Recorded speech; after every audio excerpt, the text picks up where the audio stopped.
Morning and Evening by Charles Spurgeon, March the 12th. Morning. You have heard that it was said, "You shall love your neighbour and hate your enemy." Matthew chapter 5, verse 43. You shall love your neighbour as yourself. There is no other commandment greater than these. Mark chapter 12, verse 31. Love thy neighbour. Perhaps he rolls in riches, and thou art poor, and living in thy little cot side by side with his lordly mansion, thou seest every day his estates, his fine linen, and his sumptuous banquets. God has given him these gifts. Covet not his wealth, and think no hard thoughts concerning him. Be content with thine own lot, if thou canst not better it, but do not look upon thy neighbour, and wish that he were as thyself. Love him, and then thou wilt not envy him. Mayhap, on the other hand, thou art rich, and near thee reside the poor. Do not scorn to call them neighbour. Own that thou art bound to love them. The world calls them thy inferiors. In what are they inferior? They are far more thine equals than thine inferiors, for God hath made of one blood all people that dwell upon the face of the earth. It is thy coat which is better than theirs, but thou art by no means better than they. They are men, and what art thou more than that?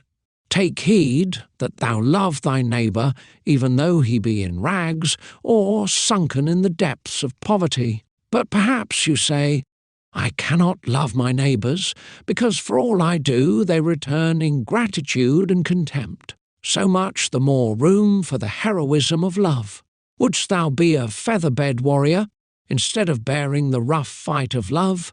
He who dares the most shall win the most. And if rough be thy path of love, tread it boldly, still loving thy neighbours through thick and thin. Heap coals of fire on their heads, and if they be hard to please, seek not to please them, but to please thy master. And remember, if they spurn thy love, thy master hath not spurned it, and thy deed is as acceptable to him as if it had been acceptable to them. Love thy neighbour, for in so doing thou art following the footsteps of Christ.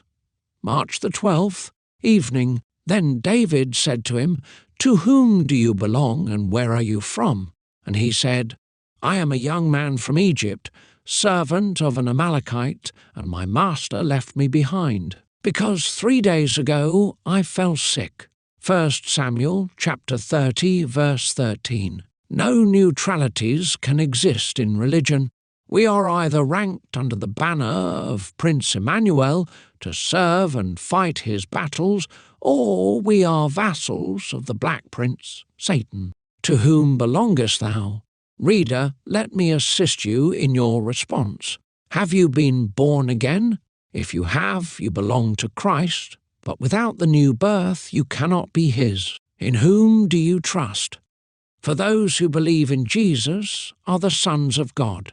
Whose work are you doing? You are sure to serve your master, for he whom you serve is thereby owned to be your Lord. What company do you keep? If you belong to Jesus, you will fraternize with those who wear the livery of the cross. Birds of a feather flock together. What is your conversation? Is it heavenly or is it earthly? What have you learned of your master?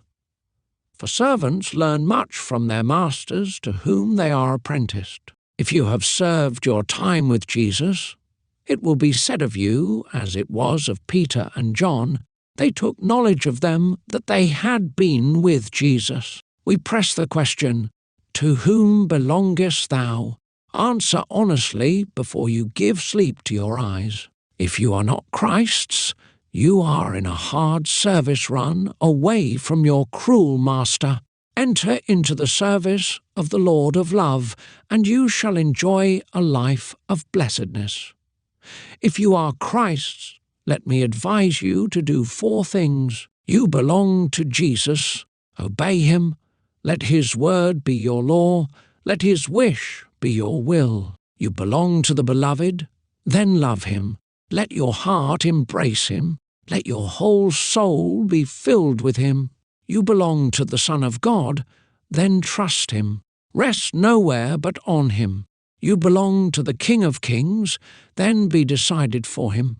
Thus, without your being branded upon the brow, all will know to whom you belong. Today, dear brothers and sisters, may you find encouragement and comfort in the Lord Jesus Christ.